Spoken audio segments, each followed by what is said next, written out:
You will need to effectively lead your relationships if you want to be successful in business, real estate, or purpose in general. And so here's the interesting thing. I remember the one time I had to do jury duty in Columbus, Ohio. The judge, Judge Green, I remember him vividly, he said something really powerful. He said, the greatest thing about life is people.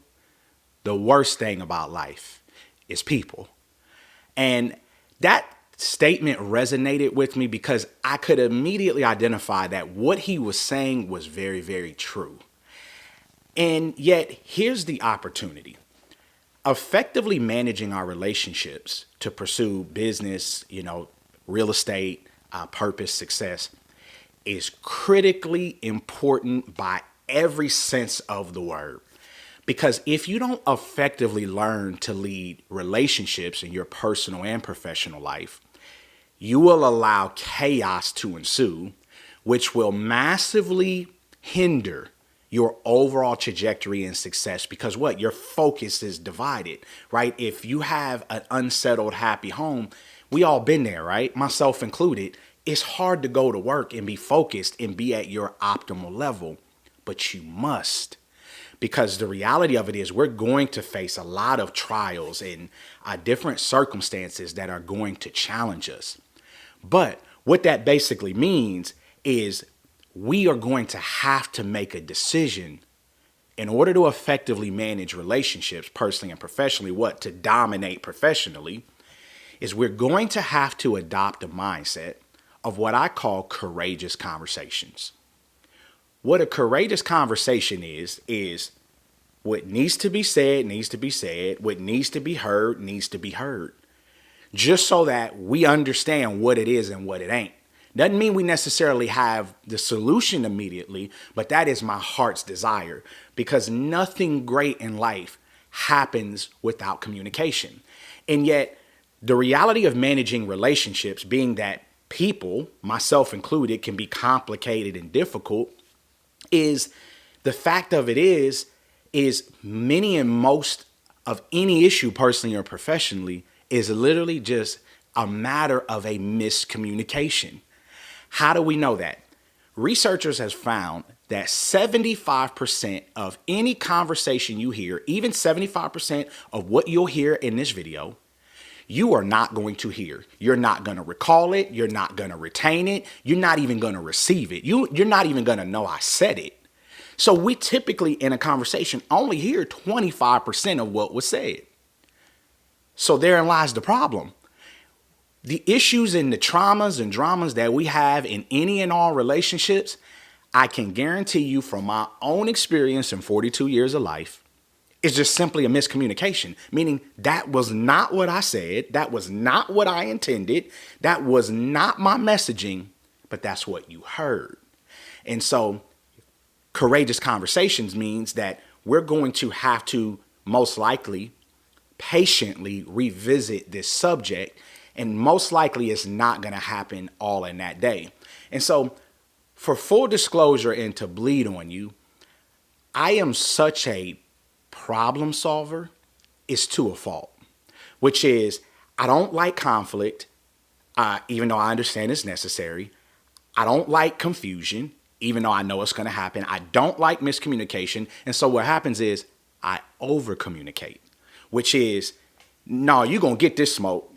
Not in an argumentative, loud way, because I'm not like that. I don't have conversations emotionally. But yet that's the problem. I have them so logically that depending on who my audience is or who the individual is, that will work well if I'm in the room, with, male employees or, my homeboys. But yet that logic doesn't work at all if I'm communicating, with a woman employer, female employer, with, my future wife, or even my own sister or mother. Because what is always difficult with the male-female dynamic to understand is typically women communicate to emote. They don't want you to solve the problem. They just want to be heard.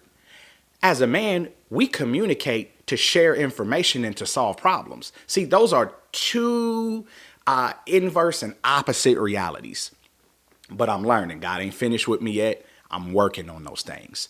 And so what that basically means is to effectively manage and lead your relationships, which is going to be critical in your overall success, we have to have courageous conversations, right? But what that is going to require, and this has been the hardest thing for me to learn, is that I have to be patient. I'm not God. I can't be God to that individual.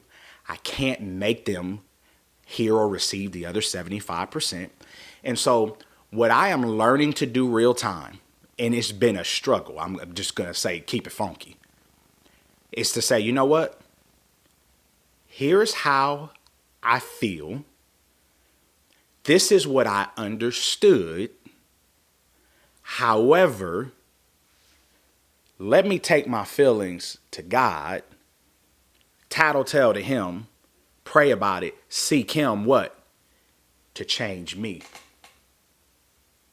To change me, which is maybe I need to give this person more patience. Maybe I need to give them more grace. Even if I have the answer, it doesn't matter if they're not ready to receive the answer. And my answer might not even be right. So instead of me being the judge and jury, even though I feel like I have a handle on that matter personally or professionally, doesn't matter if the other person doesn't agree or doesn't see it the same way. And so having a courageous conversation means that I'm okay, you're okay. Meaning you're allowed to feel how you feel, right, wrong, or indifferent. I'm allowed to feel how I feel, right, wrong, or indifferent.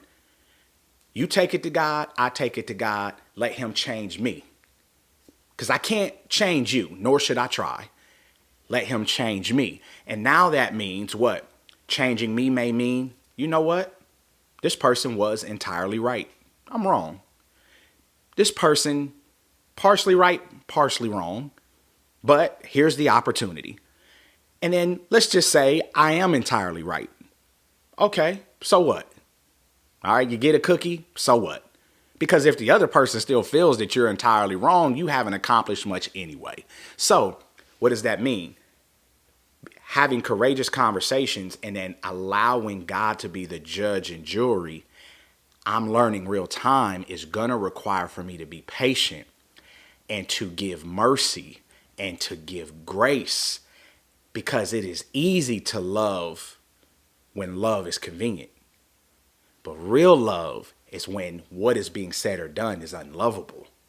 That is the real measure of love, is when what you're getting is entirely the opposite of what you've given. But that's life. It's going to happen in both directions. Accept that, take that for what it is. And yet all of what we're understanding, right, is to effectively lead is just simply is a matter of having the conversation, right?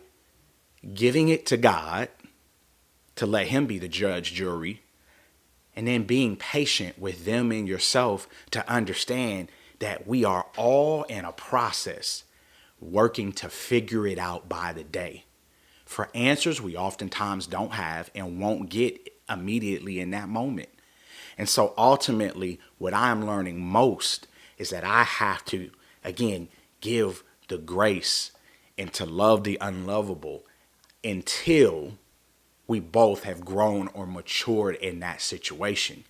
And so ultimately here, as the founder of Developer Nation, I understand that in your journey of real estate development, you're going to run into a lot of situations and circumstances that are going to require communication, effective communication.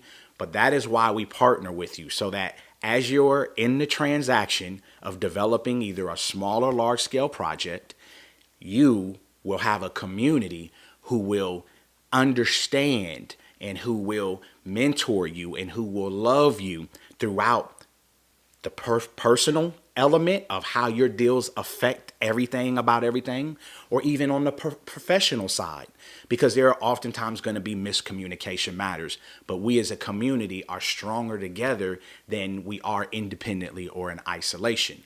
And yet the reality of it is that Developer Nation, as you go through the funding process, there are going to be a million different landmines of miscommunication where we're going to have courageous conversations.